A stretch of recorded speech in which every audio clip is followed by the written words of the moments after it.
여기에 이강인 선수가 우상인 선수를 언급하며 화제입니다. 축구선수 이강인이 우상을 언급했는데요. 여기에 이강인의 활약에 고무된 김도훈 감독은 공개적인 자리에서 특급 칭찬을 날리며 화제가 되고 있습니다. 지난 9일 김 감독은 국내 매체와의 인터뷰에서 이강인의 이름을 직접 언급했습니다. 김 감독은 이강인은 솔직히 계속 칭찬을 해줘야 하는 선수라며 축구 선수로는 최고의 테크니션이라고 생각한다라고 말했습니다. 이어 오른발, 왼발 가리지 않고 모든 플레이가 탁월하다라며 메시가 뛰는 모습을 보는 것만으로도 영광이라고 느낀 적이 있는데 이강인 그리고 손흥민 역시 동시대에 볼 수 있다는 게 자랑스럽다라고 덧붙였습니다. 그러면서 이강인이 마음적으로 힘든 부분이 많았기에 우리가 그를 보호하고 보듬어줘야 한다라고 강조하며 팬들의 공감과 지지를 받고 있습니다. 프랑스 매체 르피가로는 지난해 여름 이후 PSG는 선수 영입을 위해 이적료로 4억 유로 약 5,859억 원 이상을 지출했다.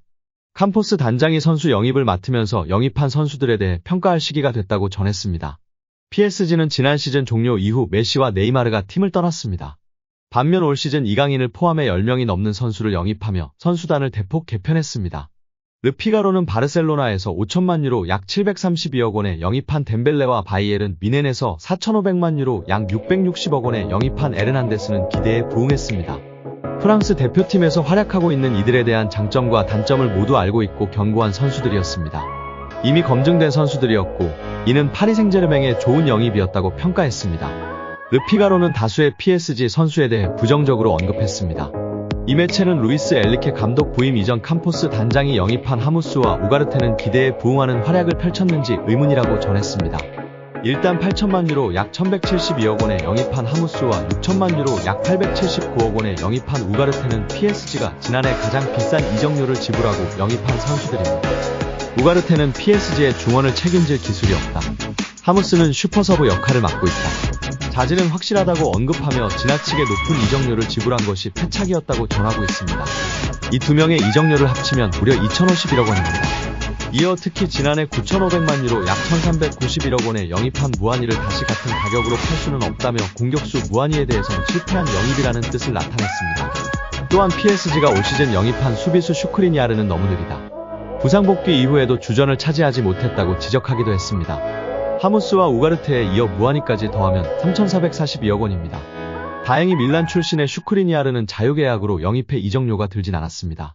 매체는 하무스, 무아니, 우가르테, 슈크리니아르 등에 대해 최악의 영입이라고 꼬집었습니다. 다만 무난하고 성공적인 영입이었다고 평가 선수는 단 2명이었는데요. 그중 이강인도 있었습니다. 매체는 리옹에서 5천만 유로에 영입한 바르콜라는 도박이었다. 루이스 엘리케 감독은 지난해 말부터 바르콜라를 베스트 11으로 기용했다. 바르콜라는 프랑스 대표팀의 유로 2024 최종 엔트리 합류도 가능한 선수라며 무난한 평가를 내렸습니다. 이어 매체는 이강인 선수도 바르콜라와 같이 무난한 영입, 성공적인 영입이었다며 합격점을 주었습니다. 매체는 루이스 엘리케 감독은 확고한 철학이 있고 그것을 위해선 경기 중 볼을 소유해야 한다.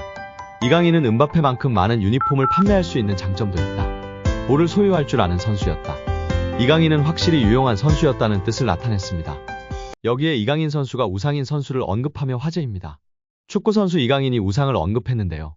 24일 유튜브 채널 GQ 코리아에는 이강인 씨, 그래서 베컴 형이랑 무슨 얘기했다고요?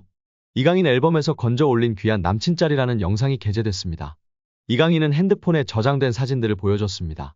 팥빙수 먹는 사진을 공개하며 제가 팥빙수를 좋아한다. 한국에서도 팥빙수를 자주 못 먹었는데 이번에 파리로 이적하면서 어떻게 알아보니까 파리에 팥빙수집이 있다고 해서 가족들과 함께 팥빙수를 먹으러 갔던 기억이 난다 라고 말했습니다. 그는 줄까지 섰다, 맛있더라 라고 덧붙였습니다. 이강인은 데이비드 베컴과 찍은 사진을 공개했는데요. 그는 경기장에 도착을 했는데 베컴 레전드 선수가 있더라라며 그래서 같이 촬영을 하고 그 이후에 사진을 찍게 됐다. 그때 넷플릭스에 베컴 다큐가 나왔었다. 다큐를 보고 있었는데 다음날 직접 보니까 신기하더라라고 전했습니다. 서로의 첫마디는 안녕 잘 지내 였다며 광고 촬영은 항상 똑같다 항상 끝난다고 해놓고 안 끝내주신다 그런 얘기를 했던 것 같다 라며 웃었습니다. 이강인은 우상인 선수로 마라도나를 꼽으며 화제가 되고 있습니다. 그는 마라도나 선수의 플레이나 영상을 너무 많이 봐가지고 항상 우상으로 생각하고 항상 그 선수처럼 플레이하고 싶다는 생각이 있었던 것 같다. 너무 많은 선수분들이 있지만 그래도 저는 어렸을 때부터 항상 마라도나가 제 우상이었기 때문에 저에게는 제일 큰 영향을 준 레전드 축구 선수이지 않나 생각한다라고 밝혔습니다. 이를 통해 많은 축구 전문가들이 메시의 드리블과 이강인의 드리블이 닮았다고 이야기하는 공통분모가 바로 마라도나라고 입을 모으고 있는데요. 어린 시절 이강인의 아버지는 마라도나의 팬이었다고 알려져 있습니다. 자연스럽게 마라도나의 영상을 봐왔고 익숙했다고 전했는데요. 그런 이강인 선수가 왼발을 쓰고 스페인에서 축구를 하면서 당연히 마라도나와 스페인 축구의 영향을 받을 수밖에 없었을 것 같습니다. 메시 또한 아르헨티나의 전설 마라도나가 우상이라고 밝혔었죠? 자연스럽게 마라도나의 발자취를 따라가고 있는 두 선수기이기 때문에 우리 이강인 선수의 플레이가 메시를 닮았다는 이야기를 듣는 것 같다고 전문가들이 평가하곤 했습니다. 이어 이강인 선수는 마라도나 선수의 축구의 모든 점을 담고 싶다. 제일 좋아하는 플레이 스타일을 가진 선수였고 리더십이나 그런 부분에서도 엄청 강력했다는 얘기를 들어가지고 저한테 제일 영향이 컸던 것 같다라고 덧붙였습니다. 또한 축구선수 정우영, 송민규와 찍은 사진을 공개하며 크리스마스 휴가를 다 받아가지고 우영이 형이랑 민규 형이 파리로 와서 같이 저녁을 먹었다라고 밝혔습니다. 이강인은 우영이 형이 강아지를 키우는데 너무 귀엽더라. 강아지가 하나도 안 짖고 너무 순하고 애교도 엄청 많았다. 저도 강아지를 키워보고 싶은 마음은 있는데 쉽지 않더라라고 말했습니다. 이강인은 정우영, 송민규와 한국 축구와 독일 축구에 대해 얘기를 나눴고 서로의 고민도 들어줬다고 밝혔습니다. 그러면서 제 주변에 사람이 많이 없다.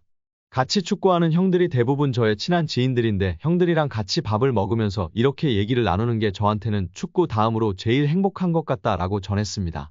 사적으로 자주 보는 선수로 기성용도 언급했는데요. 이강인은 저랑 엄청 잘 맞고 성격적인 부분도 너무 잘 맞아서 밥 먹으면서 얘기하기 시작하면 시간이 너무 빨리 간다. 기성용 선배가 아기가 있지 않나 그래서 빨리 도망가시더라라고 말했습니다. 프랑스어는 매주 레슨을 받고 있다며 조금씩 늘고 있는데 불어가 생각보다 어렵더라. 빨리 배울 줄 알았는데 좀 시간이 걸릴 것 같긴 하다.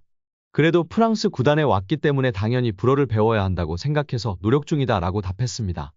이강인의 소속팀 파리 생제르맹이 이적 시장에서 어마어마한 돈을 쓰고 단 한 번도 유럽축구연맹 챔피언스리그 우승을 경험하지 못했습니다. 축구 콘텐츠 제작소 스코어 90은 SNS를 통해 2011년 카타르 인수 후 PSG는 20억 유로 한화 약 2조 9,404억 원을 선수 영입에 투자했음에도 챔피언스리그 타이틀을 아직도 얻지 못했다라고 게시했습니다. 2011년 카타르 스포츠 투자청은 프랑스의 수도 파리에 연고를 둔 PSG를 인수했습니다. 카타르의 막대한 자본력을 등에 업은 PSG는 이적 시장이 개장할 때마다 큰 손 역할을 했습니다. PSG는 선수단을 강화하기 위해 이적 시장에서 매번 지갑을 열었습니다. 수많은 스타 선수들이 PSG를 거쳐갔는데요.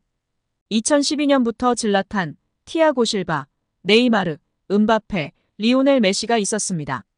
이외에도 베컴, 디마리아, 카바니 등 세계 정상급 선수가 즐비했습니다. PSG가 선수 영입에 20억 유로를 쓸 정도로 적극적인 투자를 감행한 결정적인 이유는 유럽 최강팀이 되기 위해서였습니다. 1970년 창단한 PSG는 44년 동안 단 한 번도 챔피언스리그 정상에 오른 적이 없었습니다. QSI는 챔피언스리그 우승에 대한 의지를 드러냈습니다. 카타르의 공격적인 투자에도 PSG는 지금까지 챔피언스리그 왕좌를 거머쥐지 못했습니다.